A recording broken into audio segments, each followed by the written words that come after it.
Assalamualaikum warahmatullahi wabarakatuh. Perkenalkan, saya Galuh Oka Safitri, Eskom Mkom, dosen tetap pada Program Studi Sistem Informasi Fakultas Ilmu Komputer Universitas Pamulang.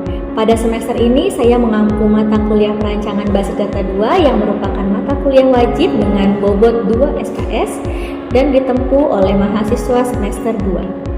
Perkuliahan dilaksanakan dalam 16 kali pertemuan yang terdiri atas 14 kali pertemuan tatap muka, 1 kali ujian tengah semester atau UTS, dan 1 kali ujian akhir semester atau UAS.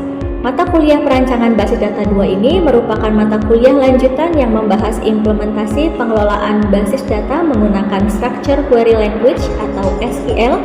Melalui mata kuliah ini, mahasiswa tidak hanya memahami konsep basis data, tetapi juga mampu mengimplementasikan berbagai perintah SQL, meliputi Data Definition Language, Data Manipulation Language, Data Control Language, untuk menyelesaikan berbagai studi kasus. Materi pembelajaran disusun berdasarkan capaian pembelajaran mata kuliah atau CPMK yang telah ditetapkan oleh Program Studi Sistem Informasi. Setelah mengikuti mata kuliah ini, mahasiswa diharapkan mampu menunjukkan sikap profesional dalam mengelola basis data, memahami konsep dan implementasi SQL, menguasai fitur-fitur lanjutan seperti join, view, store prosedur, trigger, serta backup dan restore basis data, serta mampu merancang solusi basis data yang efektif, aman, dan sesuai dengan kebutuhan organisasi. Dalam proses pembelajaran, saya menerapkan pendekatan Student Centered Learning melalui model Project Based Learning atau PJBL. Melalui pendekatan ini, mahasiswa didorong untuk aktif membangun pengetahuan, berdiskusi, dan menyelesaikan proyek yang berkaitan dengan permasalahan nyata di bidang basis data. Pelaksanaan pembelajaran dilakukan melalui beberapa metode, yaitu pertama, metode ceramah interaktif. Pada tahapan ini, saya menyampaikan materi secara sistematis di kelas dengan memanfaatkan media presentasi. Selain media pembelajaran tatap muka, seluruh materi juga saya unggah pada Learning Management System atau LMS Universitas Pamulang. Sebagai referensi tambahan, saya juga menggunakan buku yang saya tulis berjudul Perancangan Basis Data Konseptual dan Implementasi SQL.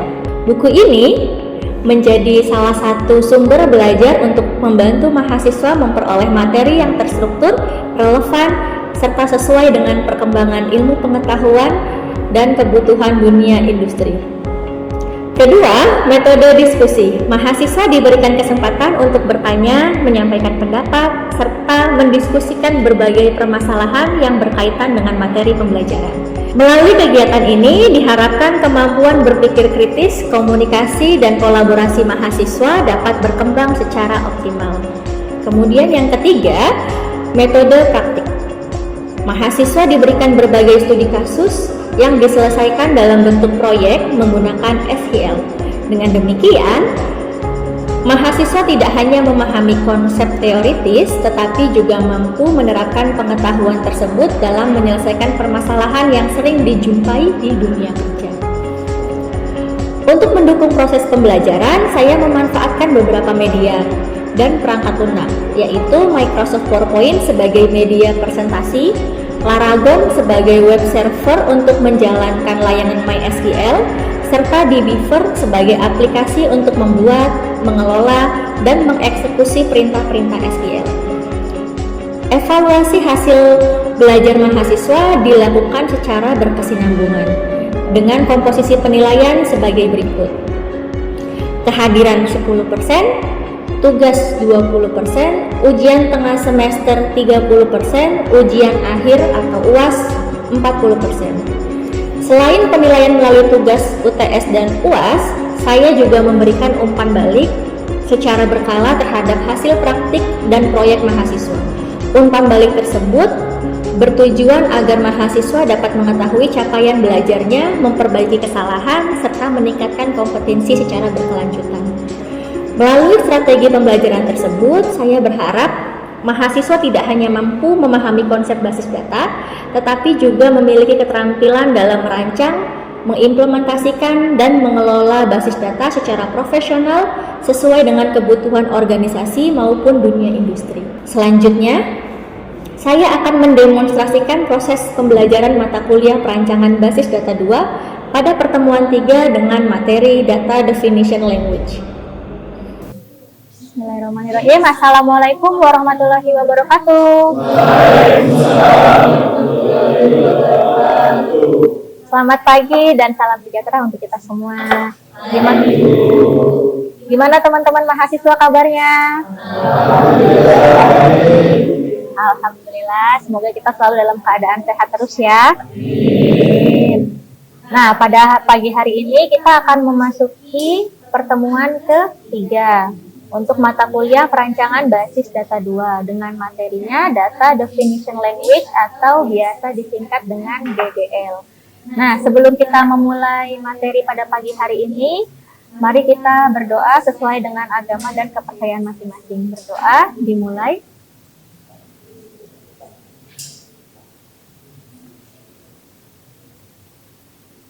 Berdoa selesai. Terima kasih. Nah, selanjutnya Ibu akan melakukan pengecekan kehadiran terlebih dahulu ya. Nah, teman-teman bisa langsung presensi di QR berikut ya. Silakan di-scan QR barcode-nya untuk melakukan presensi pada pagi hari ini. Jangan lupa ya, QR-nya di akun masing-masing, di akun My Unpam masing-masing. Sudah? Oke.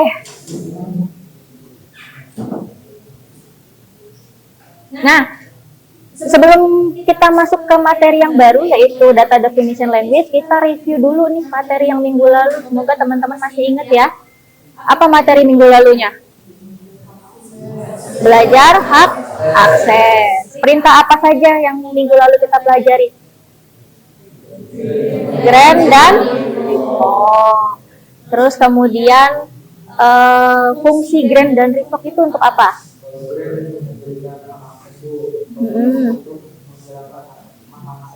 Iya, tepat sekali. Jadi grant untuk memberikan hak akses, sementara revoke untuk menghilangkan atau mencabut hak aksesnya.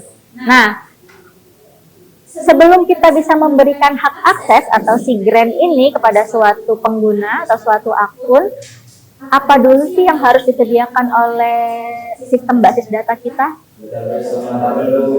Database dan table, betul. Jadi kita nggak bisa tuh langsung memberikan hak akses kalau kita belum memiliki database maupun tabelnya. Nah, si database dan tabelnya ini yang akan kita pelajari pada pertemuan pada pagi hari ini, yaitu pada materi Data Definition Language. Materi ini akan membuat kita memahami bagaimana membuat struktur basis data maupun struktur dari tabel-tabel. Kemudian kita juga belajar untuk mengelola perubahannya. Kemudian ada juga untuk menghapus. Jadi kita akan belajar si DDL. Nah, kita akan masuk materi langsung ya teman-teman.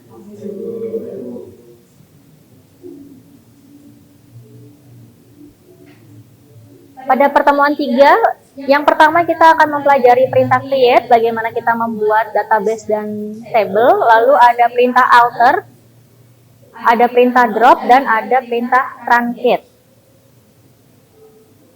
Data Definition Language sendiri merupakan salah satu komponen utama dalam SQL atau Structure Query Language yang memiliki peran penting dalam pengelolaan struktur atau skema pada sebuah basis data. Nah, fungsinya ini untuk menetapkan definisi dari objek-objek yang terdapat dalam database, seperti tabel, terus kemudian indeks, view, skema, relasi. Perintah-perintah yang termasuk dalam kategori DDL adalah create, alter, drop, dan truncate. Nah, ini merupakan fungsi dari perintah yang tadi Ibu sebutkan yang ada dalam DDL. Untuk create sendiri digunakan untuk membuat objek baru. Jadi segala macam perintah yang digunakan untuk membuat objek baru kita akan menggunakan perintah create. Terus kemudian untuk merubahnya kita bisa menggunakan perintah alter. Terus kemudian untuk menghapus kita menggunakan perintah drop. Untuk menghapus database dan table. Terus kemudian untuk mengosongkan isi data kita menggunakan perintah truncate. Terus ada perintah comment juga untuk menjelaskan bagian dari pernyataan. Dilanjutkan dengan rename untuk merubah nama table atau objek dalam database. Nah, kita akan pelajari satu-satu ya, mulai dari si create dulu. Perintah pertama ada create database. Jadi sebelum membuat table, otomatis kita harus membuat database-nya ini. Karena si database ini digunakan untuk wadah logis yang akan menjadi tempat semua objek, seperti tabel, view, dan index. Jadi kalau belum ada database-nya, kita nggak bisa bikin table-nya, apalagi view. Jadi kita bikin dulu database, baru bisa kemudian membuat table. Sintaksnya adalah create database, nama database-nya. Create database, nama database. Nah, ini contoh implementasi, teman-teman boleh kalian mencoba. Boleh dibuka di Beaver-nya. Jangan lupa di start untuk SAMPP-nya. Kita coba bareng-bareng. Ini sintaksnya. Kemudian create database universitas. Bisa? Kalau ada kendala boleh disampaikan ke Ibu.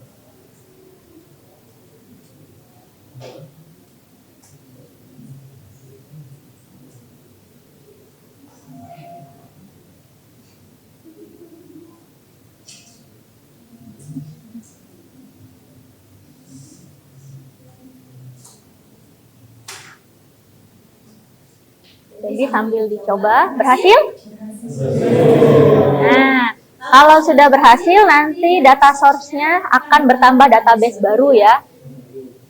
Muncul ya di data source-nya ya.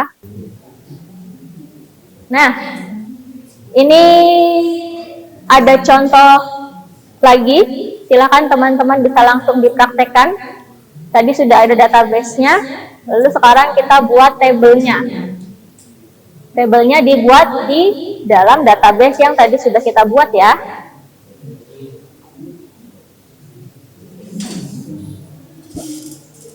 Kalau ada kendala boleh di-info. Cobanya di Beaver ya, biar kalian belajar ya. Jangan lupa data source dan database-nya disesuaikan ya. Kalau pada di Beaver harus dipilih dulu. Nanti tidak ditemukan database-nya kalau tidak kalian pilih. Diubah dulu di yang paling atas. Ingat nggak? Bener nggak milih database-nya? Ini bukan masih perpustakaan. Universitas. Apa?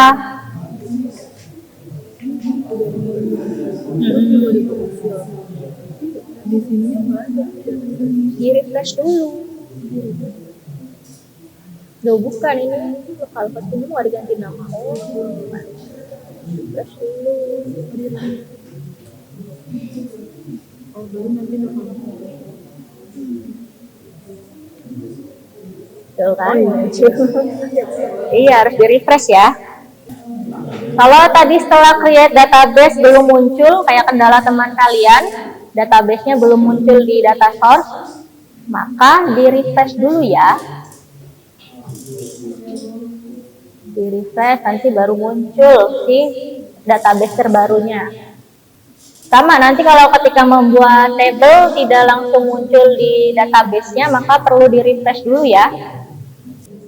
Berhasil nggak? Pilih dulu database-nya, sudah. Ini bisa nggak? Ini masih di perpustakaan. Database-nya universitas. Kalau ada yang ditanyakan boleh ya. Sudah berhasil? Alhamdulillah. Sambil Ibu jelaskan ya.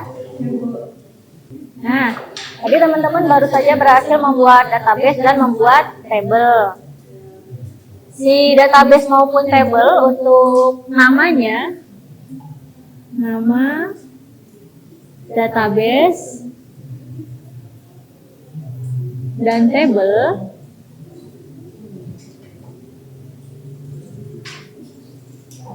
serta nama kolom ini memiliki aturan ya. Jadi kalian tidak bisa asal dalam memberikan penamaan di sini. Aturannya gimana Bu? Apakah ada template-nya? Bukan apakah namanya harus ABCD harus apa gitu. Enggak ya. Yang pertama ya pasti untuk penamaan database, nama tabel, nama kolom ini disesuaikan dengan desain database. Desain database yang diambil dari IRD maupun LRS. Nah, tapi terkadang pada desain database dan detail LRS penamaannya ini masih menggunakan nama yang umum, alias penulisannya masih seperti ini. Misal untuk nama databasenya Universitas Spasi Pamulang.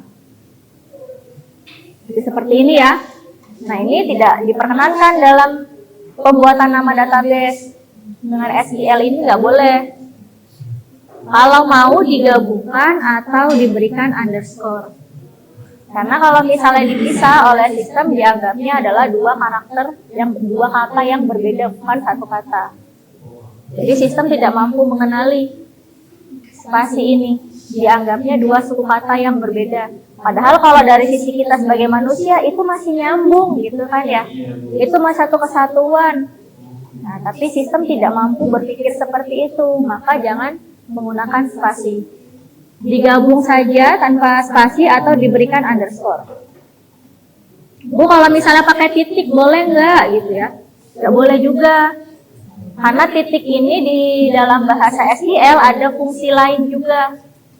Jadi tidak boleh menggunakan simbol-simbol yang digunakan dalam bahasa SQL seperti titik, terus kemudian asterik, terus kemudian minus atau plus. Nah, ini tidak diperkenankan karena simbol-simbol ini digunakan dalam bahasa SQL untuk perintah-perintahnya. Jadi yang paling aman kita digabung atau diberikan underscore seperti ini, gitu ya. Ini berlaku untuk nama tabel dan nama kolom semuanya. Jadi itu untuk pengaturan pembuatan nama database dan tabel. Terus kemudian pengaturan lainnya adalah selain tidak boleh menggunakan spasi, pada penamaan database dan tabel tidak boleh duplikat. Jadi kalau nama database yang sudah ada jangan digunakan lagi. Misal kalian sudah pernah bikin Universitas Pamulang gitu ya, terus bikin lagi database dengan nama yang sama, tidak bisa. Itu duplikasi. Terus kemudian nama tabel juga. Mahasiswa sudah ada tabelnya, kemudian kalian membuat tabel yang sama walaupun isi kolom-kolomnya beda, tetap tidak bisa. Jadi penamaan harus dibedakan. Bu, kalau misalnya nama kolom di tabel mahasiswa ada kolom nama. Terus kemudian di tabel dosen saya bikin tabel dosen ada kolom nama juga. Ini gimana? Boleh. Jadi duplikasinya kalau sudah di beda tempat penampungan gitu ya. Kalau di beda tabel itu diperkenankan. Tapi kalau misalnya di satu tempat, misalnya di tabel mahasiswa sudah ada kolom nama, terus bikin lagi kolom nama lagi. Nah, ini yang tidak boleh. Jadi walaupun duplikat tapi di beda tabel itu masih diperkenankan. Yang tidak diperkenankan adalah kalau dalam satu tabel yang sama. Nama database juga nama tabel juga sama, tidak boleh ada di yang duplikat di satu database yang sama ya. Nah, di situ ada foreign key. Pada saat kita belajar merancang database, kita sudah belajar foreign key dan primary key juga ya. Semoga tidak lupa ini. Semoga ya tidak lupa. Ada kan waktu kita bikin perancangan gitu ya, kita bikin IRD di sini mahasiswa dengan apa itu? Nilai ya.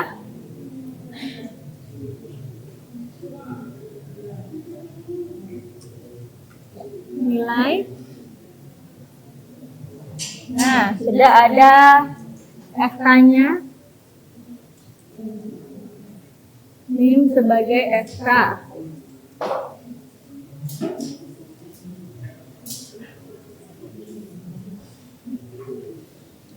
Sama dia primary key ya. Nah, waktu itu kita belajarnya belum di sistem, baru saat mendesain. Sudah ada foreign key, kita sudah paham konsep foreign key untuk menghubungkan atau merelasikan antar entitas gitu ya. Nah, kalau di implementasinya di SQL, kita menggunakan foreign key betul-betul untuk merelasikan. Jadi kalau kalian lihat yang tabel mahasiswa sama tabel nilai, itu ada perbedaannya. Tabel mahasiswa tidak ada pengaturan atau constraint foreign key, sementara di tabel nilai ada constraint foreign key. Karena memang foreign key-nya adanya di tabel nilai. Dulu mungkin waktu pada saat desain kalian pahamnya ini cuma harus ada gitu kan. Tapi ternyata di SQL ini betul-betul membuat tabelnya terhubung. Itu kalau nanti kalian lihat di desainnya, setelah jadi tabelnya, kalian lihat desain diagramnya di Beaver, kedua tabelnya mahasiswa dan nilai akan terhubung. On update, delete dan on update cascade dan on delete cascade. Jadi disebutkan ini mau ngasih pengaturan foreign key dengan nama ekanim ini, sumbernya dari mana? Ini kan kita pada saat pembuatan tabel nilai, makanya foreign key-nya adalah si kolom NIM. Kolom NIM ini akan kita buat menjadi constraint foreign key. Asalnya dari tabel mahasiswa. Asalnya dari tabel mahasiswa. On update cascade, on delete cascade. Berarti akan bisa di-update dan di-delete. Nah, alter. Nah, yang pertama kita akan mencoba si alter add. Ini adalah perintah alter yang digunakan untuk menambahkan kolom baru. Contoh di sini ya. Jadi untuk menambahkan sesuatu yang baru terhadap struktur tabelnya, bisa itu kolom, bisa itu constraint. Jadi untuk menambahkan. Nah, kalian bisa coba untuk yang alter add, kita mau menambahkan ke dalam tabel mahasiswa kolom baru, yaitu kolom email. Berhasil, nanti bisa kalian cek ya di struktur tabel mahasiswanya. Sebelumnya belum ada kolom email, lalu ditambahkan kolom barunya. Nah, sebelum coba query yang kedua, menurut kalian nih, kira-kira kolom kedua akan berhasil atau gagal? Error atau enggak nih? Error, kenapa? Karena belum ada tabel dosen, betul. Berarti kalian menyimak ya materi ibu ya. Jadi harus dibuat dulu tabelnya. Jadi untuk menambahkan constraint juga bisa melalui perintah alter. Misalnya ketinggalan tadi belum ada foreign key-nya mau ditambahin belakangan gitu ya. Maka bisa menggunakan perintah alter juga, add-nya add constraint. Kalau pada saat penambahan tabel baru, add-nya add tabel barunya, kolom baru. Jadi yang query kedua kalau mau dicoba, teman-teman harus bikin tabel dosennya terlebih dahulu ya. Tapi untuk menambahkan kolom baru sudah berhasil? Ya. Oke, kita bisa lanjut. Ada alter change dan alter modify untuk yang selanjutnya. Nah, alter modify ini merupakan perintah yang digunakan untuk memodifikasi definisi dari suatu kolom. Yang modify ya, ingat-ingat, memodifikasi definisi dari suatu kolom. Nah, sedangkan yang alter change untuk merubah nama kolom serta definisinya. Jadi kalau yang modify ini nggak bisa ganti nama kolomnya. Hanya merubah atau memodifikasi apa? Definisinya. Definisinya apa? Tipe datanya, panjang karakternya, constraint-nya. Nah, kemudian supaya kalian, teman-teman, lebih memahami materi pada pagi hari ini, kita biasa akan studi kasus penugasan. Tapi sebelum penugasan, apakah ada yang mau ditanyakan? Cukup? Paham ya? Berarti nanti bisa lanjut ke penugasan, tapi kalau misalnya nanti pada saat pengerjaan studi kasus ternyata ada kendala, boleh ditanyakan ke Ibu ya. Ini ada sedikit, ada 5 soal saja, nanti penugasannya langsung dikerjakan, oke? Oke. Nah, kita sudah masuk ke akhir materi kita. Mari kita rangkum pertemuan kita pada pagi hari ini. Hari ini kita belajar apa? DDL atau Data Definition Language. Ini merupakan kumpulan perintah SQL yang digunakan untuk mendefinisikan struktur basis data, struktur table. Terus kemudian kita juga sudah mempraktekkan beberapa perintah. Tadi kita sudah mencoba perintah apa saja? Get, alter, drop, run, get. Jadi kalau misalnya nanti teman-teman ada kendala terkait tabelnya maupun database-nya, kalian bisa menggunakan perintah DDL ini untuk memodifikasinya ya.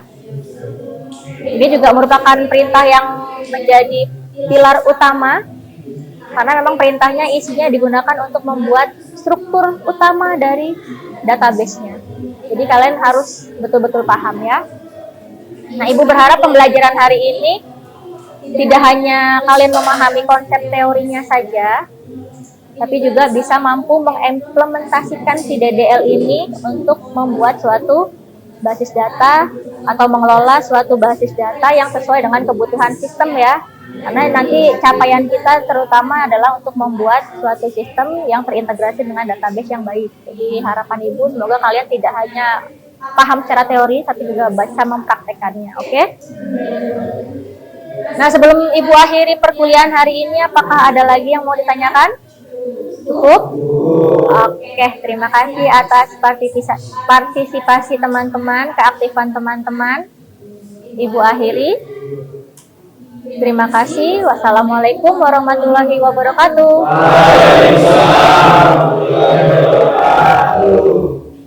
Demikian rekaman video proses pembelajaran di kelas untuk mata kuliah perancangan basis data 2, program studi Sistem Informasi, Fakultas Ilmu Komputer Universitas Pamulang. Video ini digunakan sebagai salah satu syarat penyusunan dokumen pernyataan diri dosen dalam unjuk kerja Tridharma Perguruan Tinggi atau PDD UKT-PT. Semoga dengan adanya video ini bisa menjadi pertimbangan yang baik dalam proses penilaian sertifikasi dosen. Akhir kata, saya ucapkan terima kasih. Wassalamualaikum warahmatullahi wabarakatuh.